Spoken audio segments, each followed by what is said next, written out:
A lot of people like to talk about what bosses are overrated and underrated in different series, but for the Mario and Luigi series, there really isn't much talk about it because most of the bosses in this series are very well rated. I don't think most of them go into either category. I mean, there's a couple, and that's why this list is here to begin with, but most of them are very well rated. But we're going to be talking about my most overrated and underrated bosses in the Mario and Luigi series. Now, before we get started, I do have to mention that there is a difference between a boss that is overrated and a boss that I just don't like and other people like.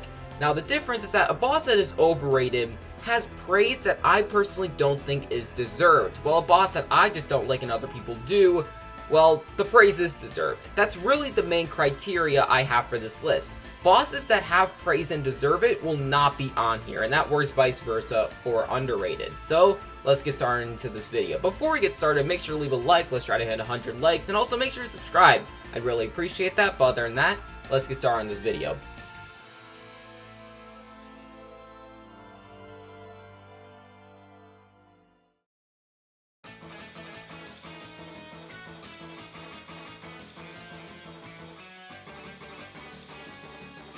When I started replaying Superstar Saga, I was very interested to see how it would feel about this fight, and now that I fought the fight again, well, it deserves to be on this list, for sure. I mean, this boss fight is just boring, pathetic, especially because it is the main villain you are fighting. I was expecting so much more, but the boss fight that we have here is just disappointing. Is this boss fight bad?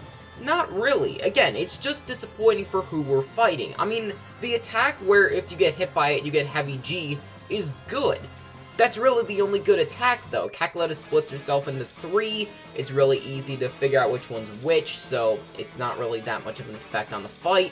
There's the lightning attack, which is very basic, and I can't even remember the rest of the attacks. That's already not a good sign. I fought this fight, like, around maybe 5 hours ago when I'm recording this, and I already don't remember most of the attacks. And if those are the only attacks that are actually in the fight, well, I'm glad I remember them, but that's only 3 things that she does, and that is disappointing, as well as this boss is very easy at this stage of the game.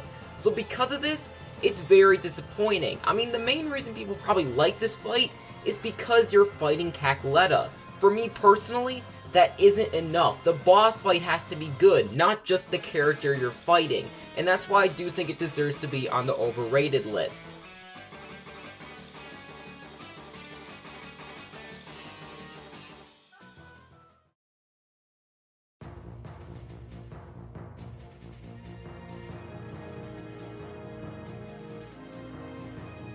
While Hubris isn't super underrated, I do think it deserves to be put on this list, mainly because a lot of people like to group Hubris together with bosses like Tolstar and Dragahoho for being very boring and easy, which I'm not going to deny Hubris being easy. It's very early, he has very little health, but he actually has a pretty good concept compared to bosses like Tolstar and Dragahoho.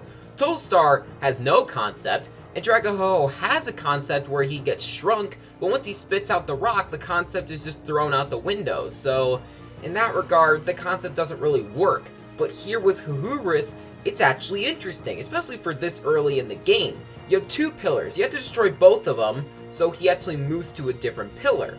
But the pillar isn't there, so that means that he's visible to you now, and you can attack him.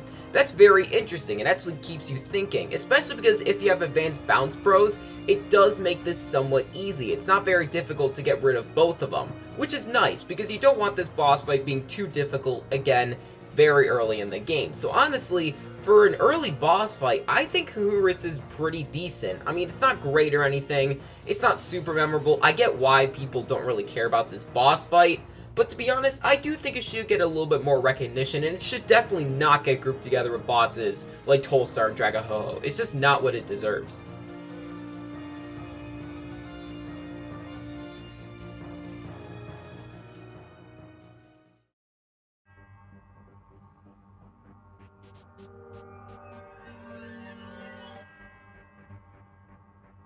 I know people are probably going to expect me to talk about the boss fight being very difficult. Oh my god, I died 20 times in hard mode. No, for this video I'm not going to talk about that, mainly because it doesn't deserve to be talked about on an overrated and underrated list. It's still true, but for this list, that doesn't matter. I also was going to talk about this boss fight being slow paced, which does affect my opinion on it, but for this list, I also don't think that matters. There's one very specific thing that confuses me about how people talk about this boss fight, and I want to go back to the Z-Keeper. People hate the Z-Keeper because of the motion controls. You have to go through dimensions, and you have to move Luigi using the gyro controls, and people hate it. Fair enough, it is annoying to move Luigi with that, but then people don't complain about the gyro controls in the Beyblade section for Bowser. Well, people complain about it, it really doesn't take their opinion away from Giant Bowser. How does that make sense? Especially because in the Giant Bowser portion, it's more important to have good controls. Especially because if Bowser continuously knocks you into the lava, you can go from a full health Luigi all the way to being dead. That is ridiculous. I mean, it makes sense for the section, but because it's getting controlled by the gyro controls, it's very irritating.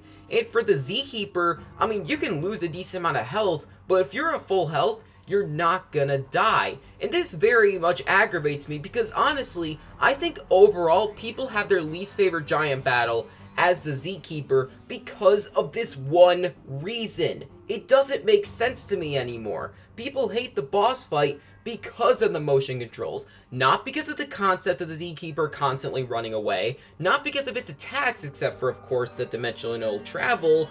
Because of the motion controls is why people hate it.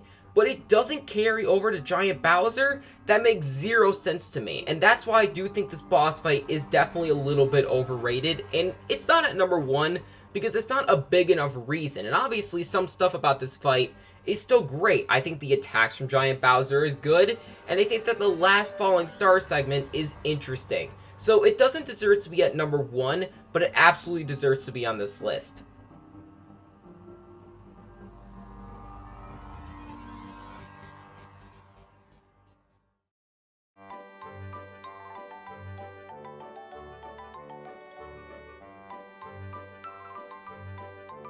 I have the same feeling with Dream Mario as I do with Huhuris because both of the boss fights that I just mentioned are kind of grouped together with other early boss fights saying that they're very simple and easy, but for Dream Mario, I actually think this is a genuinely good fight.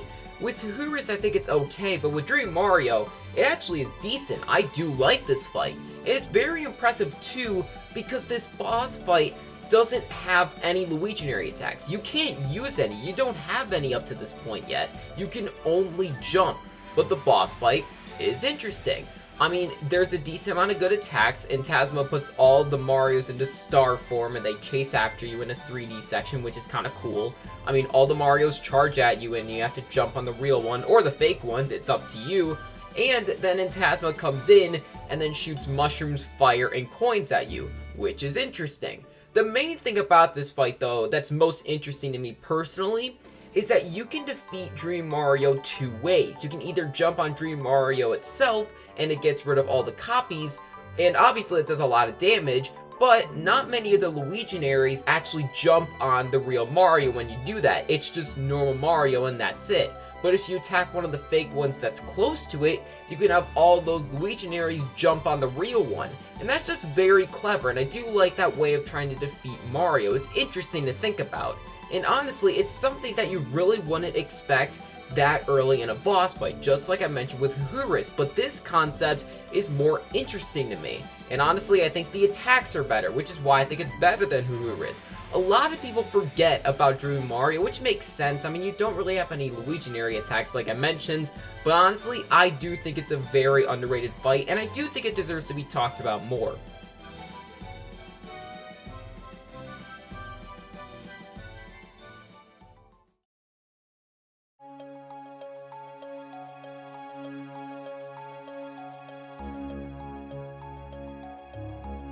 So a lot of people really like Junker. I don't. I really don't care about the fight. I don't hate it, it's just really disappointing to me. Especially because a lot of people like it. I don't. This boss fight is so easy to demolish, especially because you get the falling star right before this boss fight.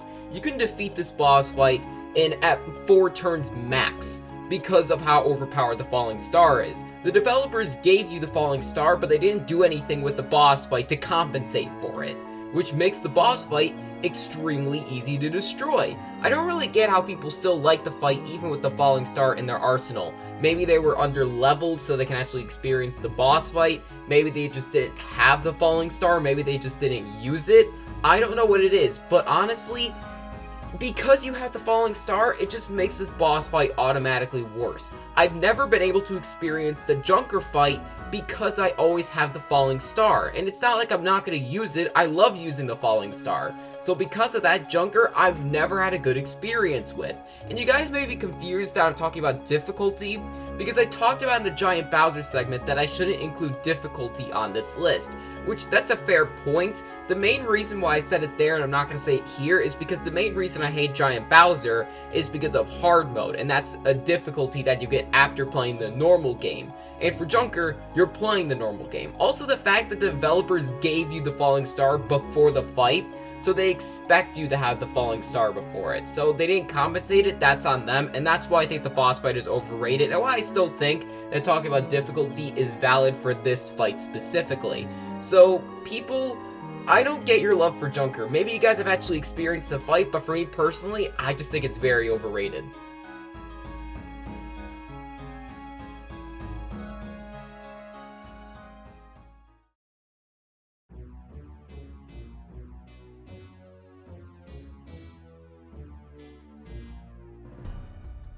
I'm not completely sure if I should put the Fawful Express on this list because there's mainly just 2 sides with it instead of this boss just completely being hated or just not anyone talking about it. I mean, there's a side that likes this fight and then a side that doesn't. The main reason why people don't like this fight is because of the controls with the fire on the DS version. Personally, I've never had a problem with it, which is why I like the fight, but for the people that have had problems with it, well, the 3DS version is for you because it's completely fixed, and that means that that problem is completely nullified. So there really isn't that side supporting it anymore. So in that sense, the fight should be good, and it is. I do like the fight a decent amount. I think the Fawful Express has good attacks.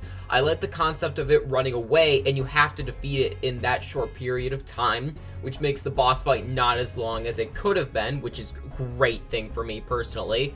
And I just think that the concept of you not being able to punch, you using fire, is good. Because honestly, I think people just prefer to punch instead of use fire, even on both versions of the game. So putting that emphasis on the fire is a good thing. I mean, there really isn't much to talk about. It's my favorite giant battle in the series, and I do think that the control complaint is a little bit off here, especially because the 3DS version does exist. Maybe it's only overhated and not underrated, but I do think it is a good boss and it deserves to be on this list.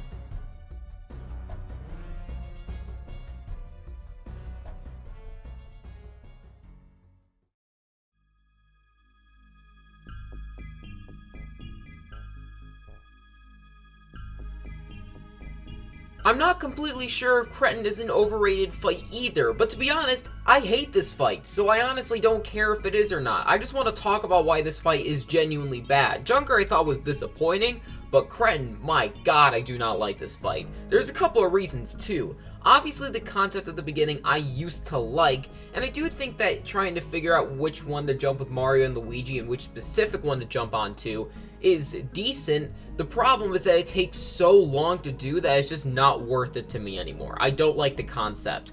I also don't like that you have the jump helmet as your most powerful bros attack at this point, because that is a very slow bros attack. I also don't like that Cretin has a total of 2 attacks. That is ridiculous. He has 1 attack when he's in his spiderweb form, and 1 attack when the 6 guys are separated. That is really pathetic for how late you are into the game. I insult bosses like Tolstar and Dragahoho for having literally 1 attack, but at the very least, they're very early in the game, and you can kind of expect it for a boss like that to have very little attacks. But Cretin, for a boss that is extremely slow, extremely long, and very boring, to have 2 attacks is just a complete gut punch. And in my opinion, there's no redeeming qualities about this fight, and it's why I really don't like it. and maybe I just think it's underhated, but at the very least, I really do not like this fight, and it definitely should be hated more often.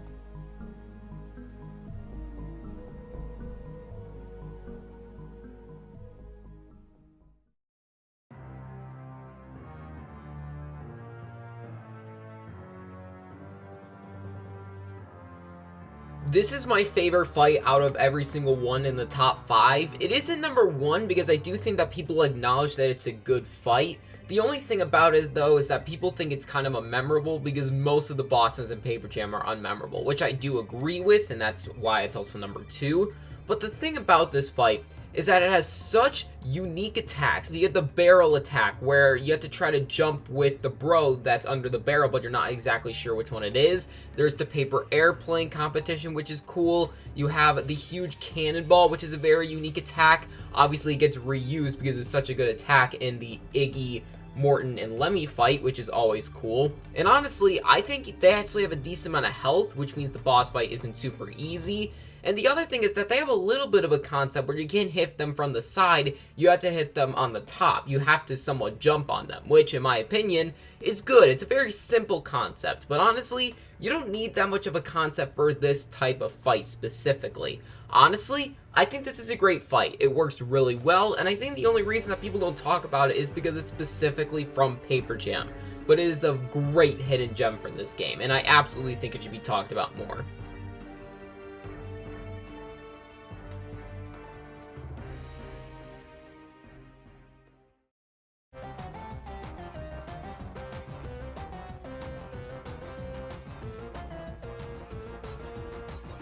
Here it is. The most overrated set of bosses in the Mario and Luigi series is, of course, Popple and Rookie. I don't get the love for these fights, especially the first two. The third fight and the fourth fight I'll talk about a bit later on why I'm fine with those fights, but the first one and the second one is the main topic for this list.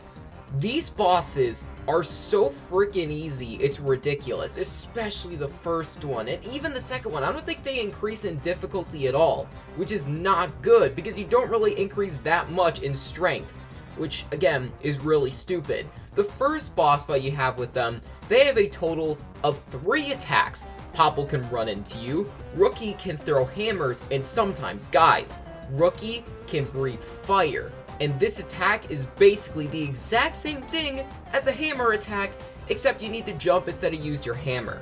So it's not even that unique to begin with. The second fight though, okay, they at least have the bros attack, which is kind of unique. Not really, because I don't see them most of the time. I see the first one a couple of times when I play Superstar Saga, the one where they bring Popple into the air and then they send shockwaves into the ground. That's a good attack, but the second one, where they set Popple on fire and then they throw Popple at you, I've never seen that happen aside from the playthrough that I just did of Superstar Saga. That's the only one I've never seen before, and I was very confused about what they were doing. So that's kind of unique and made that fight a little bit more interesting, but it kind of showed that how short these boss fights actually are, because I've never experienced it before, and I've played Superstar Saga a decent amount of times. So because of this, I really don't like these fights. I think they're overrated. I think the main reason people like these fights is just because of Popple and Rookie as characters. And they may be good characters, they may be bad characters to people. All I care about for this list is the boss themselves. And the characters absolutely do not carry these boss fights. The third fight and the fourth fight, I at the very least can see their attacks, which is something that I can't say about the first two. So because of that, I do think that the Popple and Rookie fights are the most overrated bosses in the Mario and Luigi series. But we still have to do underrated.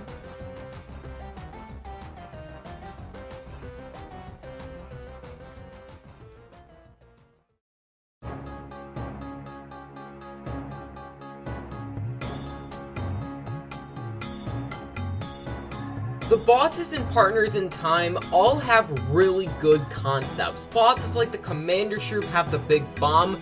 A boss that I thought was going to be on this list, Sunnyside, has the good concept of the Yoshis and the Chain Chomp Ball. But the boss on this list is Swiggler.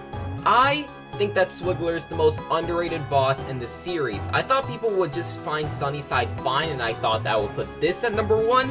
But not really many people care about Swiggler, and honestly, it really deserves to be talked about. I love this boss fight for a concept. It takes enemies into place, and it doesn't add any new attacks to them, but it uses an attack with the mushrooms, and it affects the boss fight. In my opinion, that is such a good concept. You have to knock the poison mushrooms into his drink, and I think Swiggler has good attacks in general as well.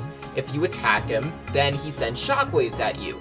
If you let him drink the normal fluid, then he'll take a Shroob ship, and the Shroob ship will attack you. My opinion, these are good attacks. I mean, the thing about this boss fight, it's so early in the game, but they made a boss fight this good. And unlike Junker, which I talked about a little bit earlier in this video, you have Cannonballers, which is an overpowered bros attack in my opinion. But they actually compensate for it. You can't just one-shot Swiggler unless he's very weak. I mean, you can't one-shot him, but it'll take a couple of turns. But you won't be able to immediately destroy Swiggler unless you get really lucky with the poison mushrooms. And in my opinion, that is a great way to compensate for it. And I'm so glad the developers actually did it this time. And this is why Swiggler is the most underrated boss fight in the Mario and Luigi series. This boss fight absolutely deserves to be talked about more. Thank you guys for watching this video. Make sure to leave a like on the video below. Also, make sure to subscribe. Since you lasted this long, you might as well. And also, I have a podcast called The Flatmates. All about on the screen right now and in the description below. But other than that, G-bye.